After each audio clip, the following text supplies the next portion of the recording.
Gonzaga Preparatory School, Finding God in All Things. Wow, it was really good to be here with the student body today. Not only a gorgeous day, but really enjoyed the conversations. Thank you students too who came up afterwards and we were able to talk a little bit. Very excited to hear about two of you who are working on a nonprofit building a school in Namibia. That sounds great.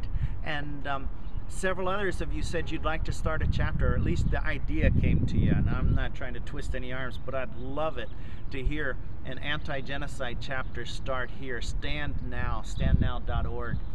And also heard tonight you're having a dance with people benefiting people with mental challenges, which I just loved. That's why I'm making this blog.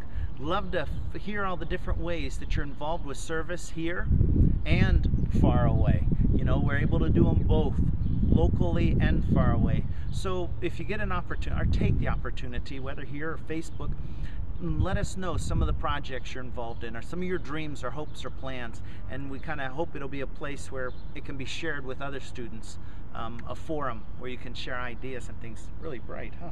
Anyway, thank you all so much for the chance to be here at Gonzaga, and we look forward to the next time we get to visit with you.